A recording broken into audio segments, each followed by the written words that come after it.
the biggest place people go wrong in trying to live a healthy lifestyle is with breakfast. But before we get to that, I'm going to talk to you about the cat that I just rescued, a little bit about distracted driving, and then I'm going to talk to you about some strategies for kicking it off in a healthy way.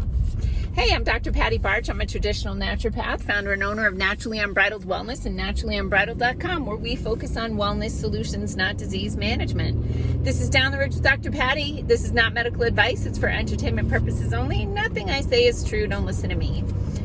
All right, so first things first, I'm happy to report that I've already found a home for Mahoney, the cat that my husband and I rescued on Friday. She's still at my house, still rehabbing. She's doing great, eating, using the litter box. She's relaxed and sleeping, purring a lot. She's very happy to be safe and warm and fed. But anyway, a good friend of mine is going to give her a home, and I'm pretty sure we are going to be delivering her on Thursday.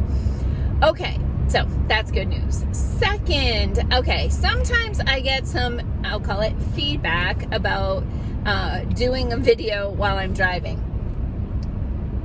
I get it.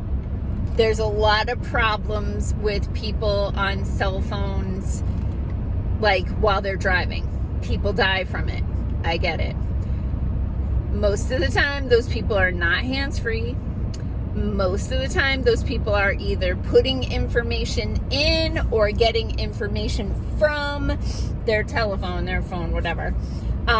They're not just talking out loud with an occasional glance to an object.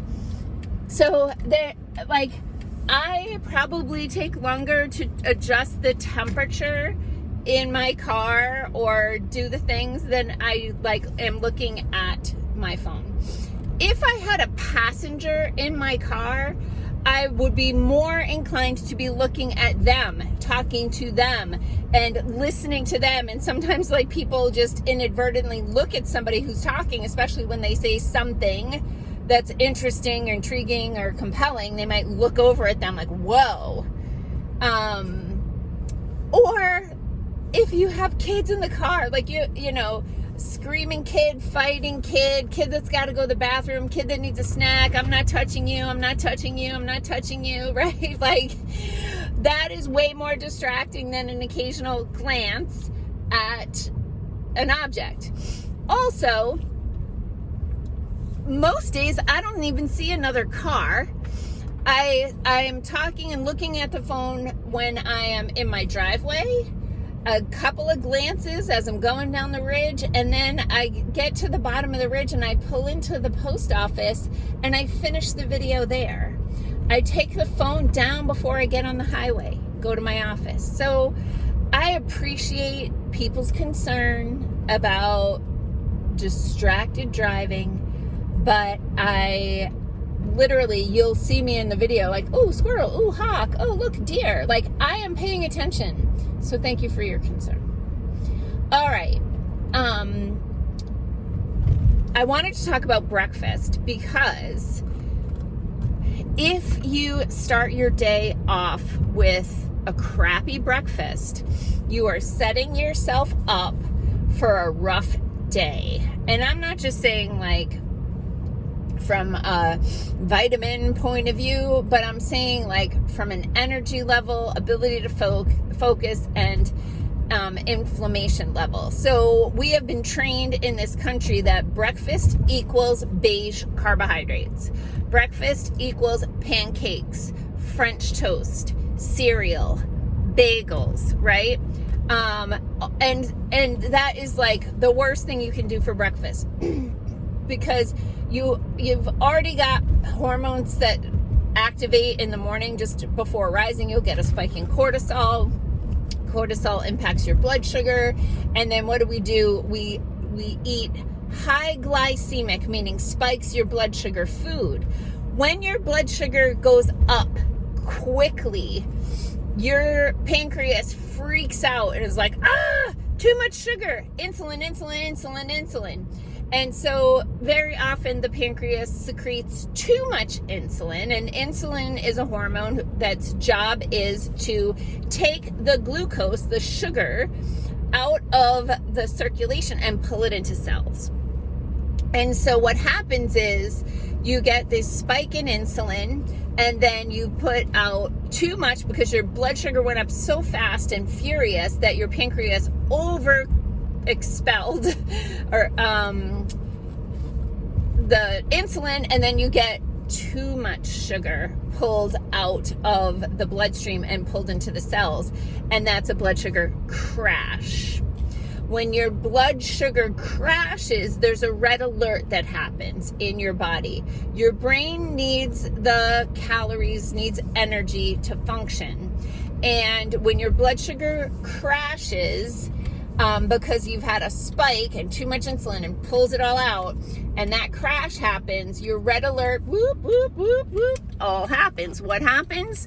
Your brain throws your body into fight or flight, because when you go into fight or flight, you have a spike in adrenaline. So now you've already had your pancreas make a ton of insulin, then your blood sugar crashes, and your hypothalamus tells your pituitary to tell your adrenal glands that we need more calories, so you better mobilize some. So let's get some adrenaline into the bloodstream. When you get the adrenaline into the bloodstream, the liver mobilizes something called glycogen, which is a form of stored energy. That glycogen gets broken down into glucose so your brain can eat. But now what? Now you've got another spike in blood glucose, right? Because you've just mobilized some stored from your liver. And then you have adrenaline circulating in your body just about the time that you get to work or your kids get to school. And then the roller coaster continues throughout the day. So my suggestion is to do a better job with breakfast, because you're not setting yourself up for those blood sugar swings, and you're not setting yourself up for adrenaline surge, and you're not setting yourself up for a panic attack. So breakfast, eggs are great, but I know some people can't eat eggs. I guess this video isn't for you, but there's other things you can do, like chia pudding made with coconut, or coconut milk, coconut cream, like that sort of thing.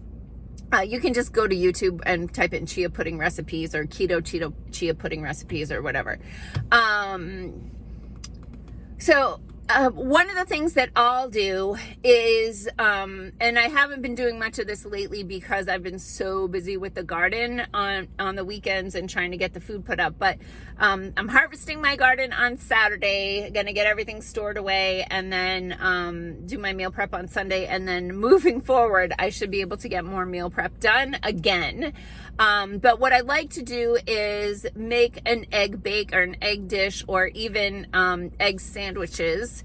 My husband will grab an egg sandwich a lot quicker than he'll take a piece of frittata or something. But I'll make an egg casserole and just literally throw a bunch of roasted vegetables. Typically I cook them first, but not always. Roasted vegetables or sauteed vegetables into a pan that maybe you line with butter, and then beat up a bunch of eggs, pour it over, sprinkle on a little bit of organic raw grass-fed cheese, and bake that till it's beautiful brown and crispy on top, and then you've got really quick grab and go kinds of breakfasts. Protein shakes, I have some clean protein. I'm very, very disappointed because the manufacturer that I get it from discontinued it, and I am eating through my inventory, and I'm going to be sad when that happens. There's a lot of really crappy protein shakes out there. They're really, really crappy. So contact a wellness professional, chiropractor, nutritionist, not dietitian, because they tell you to eat aspartame. And, you know, you could do a protein shake. When I do my protein shake at work, I do a scoop of it's a organic pea protein powder with greens in it. I add more greens. I'll add collagen with MCT oil. MCT is medium chain triglyceride, so I'm getting some fat in there as well. If I feel like I have a little immune challenge going on, I'll throw in some BioFizz Immune or vitamin C powder to kind of amp that up as well. And then I'm getting some nutrition and some calories that's low glycemic, low sugar, to get me started into the day. Okay, so those are all the things for today. Remember to like, subscribe, comment, share, interact with this content, and more people will get to see it. Peace out, peeps. Have a healthy day. I'm off to the gym.